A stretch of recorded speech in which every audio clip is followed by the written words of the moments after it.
கோப்பியம், உண்மையும் பின்னணியும். வணக்கம். இன்னைக்கு பலரும் இந்த வயதானவர்களை ஒரு பொருட்டாவே நினைக்கிறதில்ல.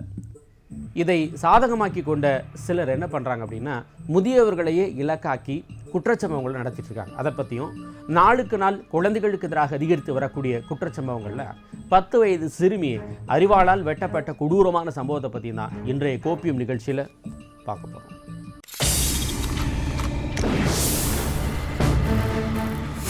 தொடரும் பயங்கரத்தால் கேள்விக்குறியான முதியவர்களின் பாதுகாப்பு.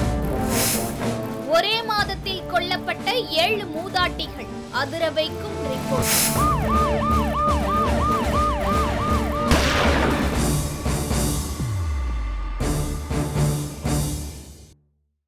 பொதுவாகவே இந்த சமுதாயத்தில் வயசானவங்க அப்படின்னால எல்லாரும் அலட்சியமாக தான் பார்க்குறோம்.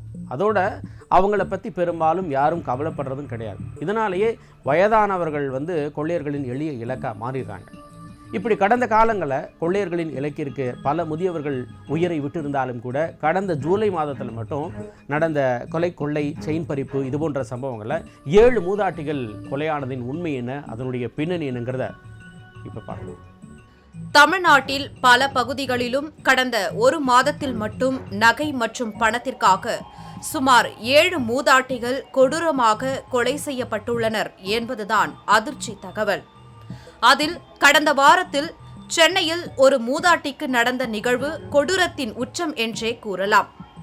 ஆம், கடந்த மாதம் 17ஆம் தேதி வீட்டிலிருந்து வேலைக்காக வெளியே சென்ற 68 வயதான கட்டிட வேலை செய்து வந்த மூதாட்டி விஜயா மீண்டும் வீடு திரும்பவில்லை.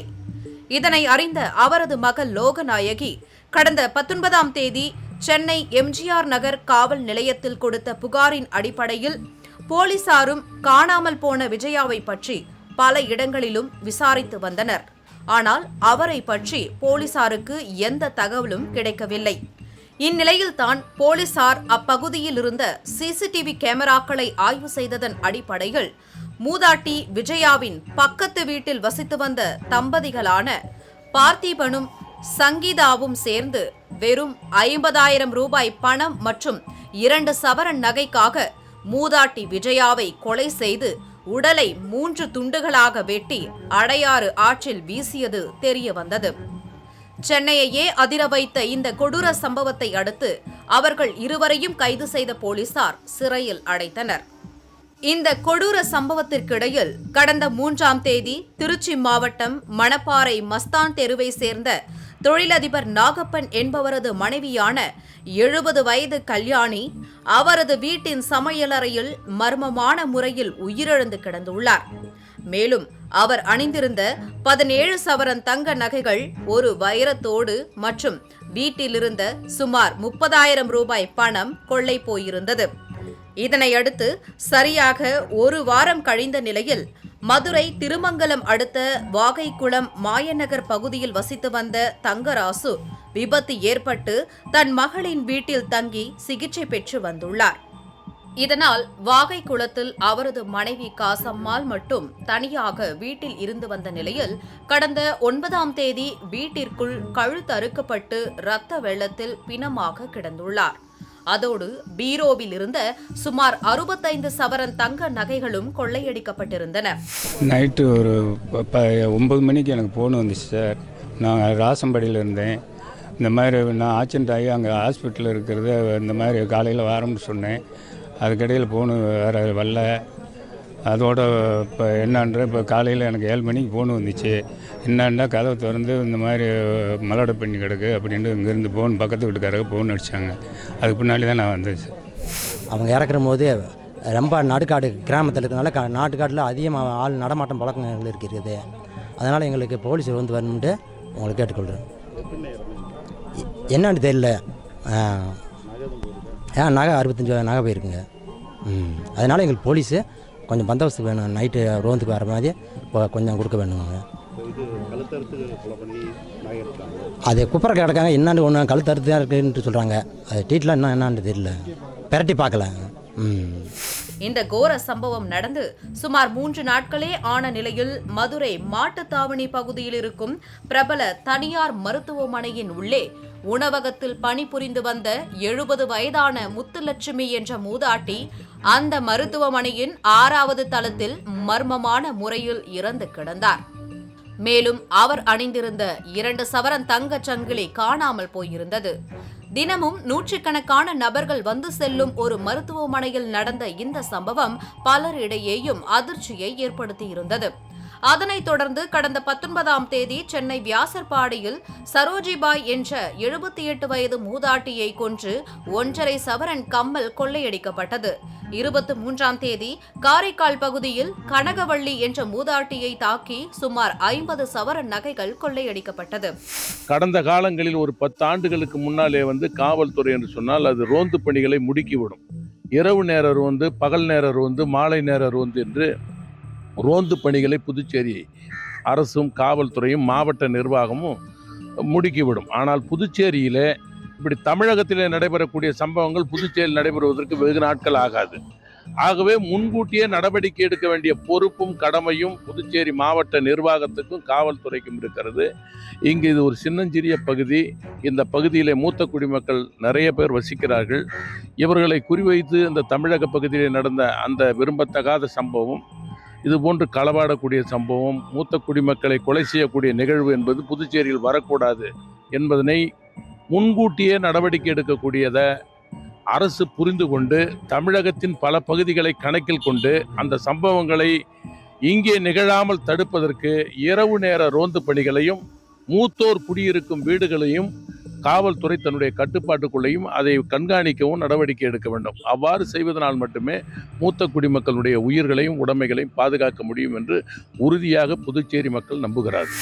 பின்னர் 25ஆம் தேதி அரியலூரில் சீதாலட்சுமி என்ற மூதாட்டியிடமும், 12ஆம் தேதி சென்னை தாம்பரத்தில் விஜயலட்சுமி என்ற 71 வயதான மூதாட்டியிடமும் என சுமார் 15 சவரன் தங்கச் சங்கிலிகள் கொள்ளையர்களால் கொள்ளையடிக்கப்பட்டது. முதியவர்கள் உடம்பளவில் பார்த்தீங்கன்னா ரொம்ப பலவீனமாக இருப்பாங்க. அதனால தான் முதியவர்கள் கொள்ளையர்களின் ரொம்ப ஈஸியான இலக்கா மாறிடுறாங்க. இந்த சூழ்நிலையில் தான் கடந்த ஜூலை மாதத்தில் மட்டும் முதியவர்களுக்கு எதிராக நடந்த குற்றச்சம்பவங்களுக்கு எதிராக போலீசார் எடுத்த அதிரடியான நடவடிக்கைகள் என்னங்கிறத இப்போ பார்க்கலாம். ஆந்திர மாநிலம் திருப்பதியிலும் வீட்டில் தனியாக இருந்த மூதாட்டியை கொலை செய்தும் அவர்களின் பேத்திகளை அரிவாளால் வெட்டியும் பணம் மற்றும் நகைகள் கொள்ளையடிக்கப்பட்டது.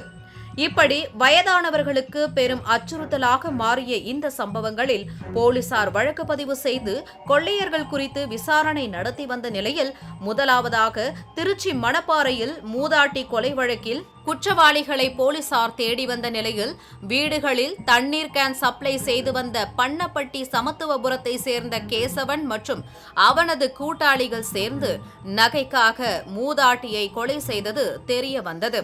இதனையடுத்து அவர்களை போலீசார் கைது செய்தனர். அதேபோல மதுரை தனியார் மருத்துவமனை மூதாட்டி கொலை வழக்கு மற்றும் தாம்பரத்தில் மூதாட்டியிடம் சங்கிலி பறித்த வழக்கில் சம்பந்தப்பட்ட குற்றவாளிகளும் கைது செய்யப்பட்டனர். இதற்கிடையில் காரைக்கால் மாவட்டம் திருநள்ளாறு காவல் நிலைய இன்ஸ்பெக்டர் ரமேஷ் எந்தவிதமான அனுமதியும் பெறாமல் விடுமுறை எடுத்துள்ளார். அந்த நேரத்தில் திருநள்ளாறு அடுத்த அம்பகரத்தூரில் மூதாட்டி ஒருவர் தாக்கப்பட்டு 50 சவரன் நகைகள் கொள்ளையடிக்கப்பட்டது. இதனையடுத்து இன்ஸ்பெக்டர் ரமேஷை சஸ்பெண்ட் செய்து சீனியர் எஸ்பி மணிஷ் ஒழுங்கு நடவடிக்கை எடுத்தார். இந்த நிலையில்தான் அந்த வழக்கு உள்ளிட்ட பல்வேறு இடங்களில் மூதாட்டிகளை குறிவைத்து நடந்து வந்த குற்றங்களில் தொடர்புடைய 11 பேரை போலீசார் கைது செய்து அதிரடி காட்டியுள்ளனர். அதாவது போன செப்டம்பர்லேருந்து 9 மாசமா தொடர்ந்து நாங்கள் வந்த புதுசில், அதாவது சென்னிமலையில் 23 செப்டம்பரில் ஒரு மர்டர் ஃபார் கெயின் நடந்துச்சு. ஸோ அதுலேருந்து டீமை கண்டினியூஸாக இப்போ ஃபாலோ பண்ணி இப்போது 5 மர்டர் ஃபார் கெயின் கேசஸை கண்டுபிடிச்சிருக்கோம். அதாவது 2020லேருந்து 20ல் 2 கேஸு, அரிச்சலூரில் ஒரு கேஸு, காங்கேயமில் ஒரு கேஸு, ரெண்டுமே மர்டர் ஃபார் கெயின். அதுக்கப்புறம் 21ல் திரும்பியும் திருப்பூர் மாவட்டம் காங்கேயமில் ஒரு மர்டர் ஃபார் கெயின் கேஸு, சென்னிமலையில் 22ல் ஒரு கேஸு, அகெயின் 23ல் போன வருஷம் ஒரு மர்டர் ஃபார் கெயின். மொத்தம் 5 மர்டர் ஃபார் கெயின். அது மட்டும் இல்லாமல் அரிச்சலூரில் 20ல் ஒரு ஹவுஸ் ராபரி. இது எல்லாமே இருந்து ஒரு டீம் ஆஃப் அஃபெண்டர்ஸ் பண்ணுறாங்க. நாங்கள் தொடர்ந்து நிறைய கிரிமினல்ஸை எல்லாருமே இருந்து செக் பண்ணி இந்த டீம் கண்டினியூஸாக ஒர்க் பண்ணதில் இப்போ நாங்கள் இந்த 6 கேஸையுமே கண்டுபிடிச்சிருக்கோம். மொத்தம் 11 அக்யூஸ்டை இருந்து அரெஸ்ட் பண்ணியிருக்கோம். இன்னும் ஒரு அக்யூஸ்ட் மட்டும் இன்னும் அரெஸ்ட் பண்ண வேண்டியிருக்கு இந்த 6 கேஸில். இதுலேருந்து 70 சவரன் போயிருக்கு, அதில் 46 சவரனும் ரெக்கவர் பண்ணியிருக்கோம். திரும்பி இந்த சில அக்யூஸ்டை அரெஸ்ட் பண்ணியிருக்கோம், அவங்கள இருந்து கஸ்டடியும் எடுப்போம் நாங்கள் திரும்பி விசாரிக்கிறதுக்கு. இது இருந்து ஒரு கண்டினியூஸ் எஃபர்ட்டில் ஒரு நல்ல இது பண்ணியிருக்காங்க டிஐஜி அண்ட் எஸ்பி டீம் இருந்து. ஏன்னா இது ஒரு மோசமான ஒரு அஃபென்ஸ் இருக்கிறதுலையே இருந்து மர்டர் ஃபார் கெயின்ன்றது வந்து மோசமான அஃபென்ஸ். உங்கள் எல்லாருக்குமே தெரியும், அதாவது ஒவ்வொரு ஃபார்ம் ஹவுசஸில் தனியாக வயசானவங்க இருக்கும்போது நைட்டில் போய் இவங்க இருந்து அவங்கள அடித்து அவங்கள கொன்னுட்டு அவங்கக்கிட்ட இருக்கிற நகைகள்லாம் எடுத்திருக்காங்க. இது பார்க்கறதுக்கே ரொம்ப ரொம்ப வேதனையாக இருந்துச்சு. போலீசாரின் இந்த நடவடிக்கைகள் பொதுமக்களுக்கும் வயதானவர்களுக்கும் ஒருவிதமான நிம்மதியை கொடுத்தாலும் கூட அரசாங்கமும் காவல்துறையும் வயதானவர்களின் மீது சிறப்பு கவனம் செலுத்தி சரியான நடவடிக்கைகள் எடுத்தால்தான் இது போன்ற சம்பவங்கள் நடக்காது என்பது உறுதி. எப்பொழுதுமே வந்து களவாடுகிறவர்கள் பலவீனமான இடங்களை தான் முன்னெடுப்பார்கள். அதுபோல் மூத்த குடிமக்கள் வந்து இலகுவானவர்கள், பலவீனமானவர்கள், அவர்களால் இவர்களை எதிர்கொண்டு கையாள முடியாதுன்றதுனால கல்வர்கள் அல்லது இது மாதிரி நொட்டட் கிரிமினல் சொல்கிறவங்க வந்து அவங்க வீட்டை தான் குறி வைப்பாங்க. அப்போ குறி வைக்கிற பொழுது அவர்களால் தடுக்க முடியாது, தன்னை பாதுகாக்க முடியாதுங்கிற ஒரு பலவீனமான மக்களை பார்த்து, குறிப்பாக முதியவரை, மூத்த குடிமக்களை, அது ஆணாக இருக்கலாம் பெண்ணாக இருக்கலாம், அது வீட்டில் யாரும் இல்லாத இருப்பவர்களை, குறிப்பாக பார்த்தீங்கன்னா பெண்கள் எல்லாம் வந்து இவர்களை தனியாக விட்டு செல்லும்போது இவர்கள் தனியாக இருக்கிற அந்த மன அழுத்தத்தில் இருக்கிறவர்கள்கிட்ட கொஞ்சம் உடைமை இருக்கும். அதை அவர்கள் கவர்ந்து ஈஸியாக தட்டி செல்லலாம் என்கிற மனநிலை திருடர்களுக்கு வரும்.